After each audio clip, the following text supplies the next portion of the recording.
L'exploitation sexuelle d'une manière très simple, c'est le fait de profiter de la vulnérabilité d'une personne et afin d'obtenir des faveurs sexuelles moyennant quelque chose qui peut l'aider. Ça, ce sont des situations choquantes. Une personne d'abord qui est dans une situation anormale, une situation lui imposée par une catastrophe ou des conflits armés.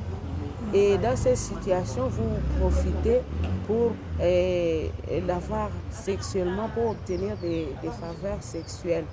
Et ici, c'est une situation que nous décrions, puisque quand il y a la situation de guerre qui pousse les gens à se déplacer vers les milieux supposés sécurisés, et quelqu'un pour venir en aide et veut avoir des faveurs sexuelles auprès de cette femme-là. Il y a des femmes dans les camps, des femmes qui sont exploitées. Comment? On vient avec de l'aide, une aide humanitaire, et l'aide qui est gratuite.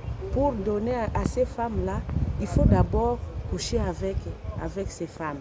Bien que l'exploitation sexuelle n'est pas une infraction bien définie par notre loi, mais dans cette situation, l'exploitation sexuelle est un viol.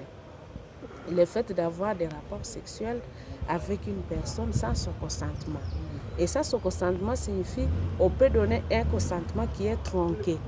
Un consentement qui n'est pas éclairé. Pourquoi? Puisqu'il sait que si je ne refuse pas de coucher avec cet homme, je n'aurai pas une aide quelconque, je n'aurai pas de faveur quelconque. Et alors, dans cette situation, malgré elle, elle est obligée de céder. Les femmes qui ont été exploitées et qui prennent le courage de venir dénoncer, nous les accompagnons auprès de la justice.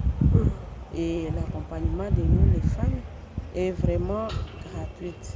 Mais aussi, à part la justice, on peut les référer vers d'autres services. Quand on est victime de ces actes, on est exposé à plusieurs risques. Puisque vous avez un partenaire occasionnel, vous ne savez pas d'où il vient, est-ce qu'il peut être malade. Et quand il arrive chez nous, comme nous sommes le domaine du judiciaire, nous référons auprès du volet médical pour sa prise en charge, qu'on prenne en charge la victime, mais aussi vers la prise en charge psychosociale pour que cette victime puisse avoir un accompagnement complet.